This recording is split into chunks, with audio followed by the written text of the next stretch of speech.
Is Dr. Nikhil Kumar here?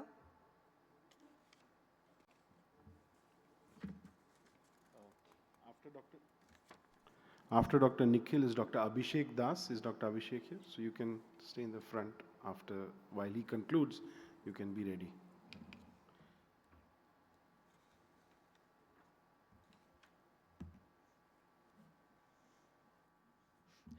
Good morning, everyone. Today I'm presenting part of my PhD thesis work, which entitled Exploring Hippo Pathway Kinases and Cell Cycle Regulators in Uveal Melanoma. So I have no commercial interest. So uveal melanoma, as we know, that it is the most common intraocular tumor in adults with a median age of 55 to 60 years, and tumor arises from the atypical proliferating melanocytes from the uvea layer, majorly from choroid, followed by ciliary body and iris. And treatment includes brachytherapy, radiotherapy, photocoagulation, etc., and enucleation for large size tumors. So this is the clinical fundus imaging, shows the intraocular choroidal melanoma, and this is the gross eyeball of choroidal melanoma. So incidence rate, as we all know, that it is higher in white population than the Asian population, and the mean age of presentation in Asian population is 40 to 55, which is younger as compared to the white population. It metastasizes primarily to the liver, followed by lungs, bone, and skin, with a median survival of 4 to 5 months. And once metastasized, it responds very poorly to the currently available therapeutic options and leads to metastatic death in up to half of patients. So genetics of uveal melanoma is different for both, like it is different in cutaneous melanoma, which involve mutations in BRAF, NRAS, and KIT mutations, whereas uveal melanoma, the mutations arise from the GNA11 and GNAQ.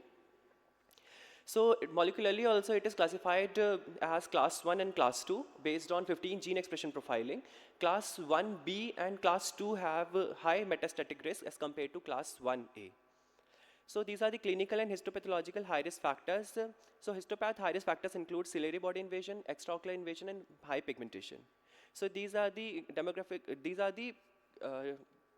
images of high-risk factors, which is scleral invasion, extrascleral deposits, it's there, ciliary body invasion, tumor infiltrating lymphocyte, which is having bad prognosis in uveal melanoma as compared to other tumors. So Hippo pathway, basically more than 90% of uveal melanoma patients harbor mutations in GNAQ or 11, which may lead to signal the several oncogenic pathways such as MAP kinase and Hippo pathway. Hippo pathway is a key tumor suppressor pathway which regulates cell cycle and cell proliferation, and dysregulated signaling has been observed in many cancers such as breast, liver, and lung. So in the Hippo pathway, we have on and off states. In on state, the YAP-TAZ, which is the central mediator of this pathway, sequestered in the cytoplasm on binding with 14-3 protein, and there is no transcription of genes. Whereas when Hippo pathway is off, when there is a dysregulation of Hippo pathway due to GNAQ, GNA11 mutations, this YAP-TAZ goes into the nucleus and causes aberrant cell growth.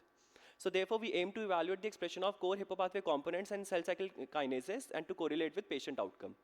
So this is the prospective study including 56 uveal melanoma patient samples. Sequencing is done to evaluate the mutational status of GNAQ11 and BAF1. Quantitative real-time PCR is done to perform the mRNA expression level, Western blot on representative cases, and stats.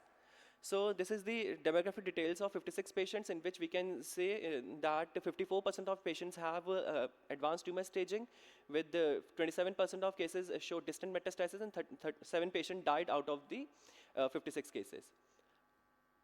So this is the workflow for DNA exome sequencing data analysis. So this is the result for DNA exome sequencing, in which, as we can see in first case, there is variation in BAF1, frame shift variation in BAF1, and also in GNA11.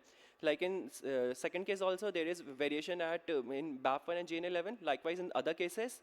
So to conclude, to conclude the results of whole exome sequencing, the GNA11 and Q mutations are found in almost more than 95% of cases, so which may result into the Hippo pathway dysregulation. So LATS1 and LATS2, the quantitative real-time PCR results showed there is downregulation of these two genes. Also YAP and TAZ were also downregulated. CDK4 is upregulated, whereas CDK6 is downregulated in these cases. So quantitative real-time PCR showed more than 70% of cases showed YAP downregulation and CDK6 downregulation. So relative phone change expression showed that LATS1 is downregulated, which is statistically significant. Also, CDK4 is upregulated, which is also statistically significant. So on Western blot analysis, the protein level also confirmed that CDK4 is highly expressed at mRNA and protein level both. So on correlation with clinical path parameters, we found LATS2 is significantly associated with advanced tumor staging, high pigmentation. YAP is significant with epithelioid cell type and distant metastasis. CDK6 is statistically significant with the epithelioid cell type, which is a poor prognostic marker, and scleral invasion. And on Kaplan-Meier survival analysis, reduced MFS was observed on upregulation of YAP and CDK4. So to conclude, basically, LADS1 and 2 kinases and YAP-TAZ were downregulated in more than 75% of cases. So our finding highlights the substantial dysregulation of Hippo pathway along with dysregulated cell cycle kinases. Targeting this pathway could offer promising therapeutic strategies for management of uveal melanoma.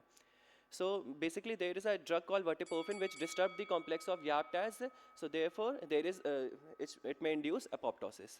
So this is I would like to acknowledge all these my co-authors. Thank you. Thank you.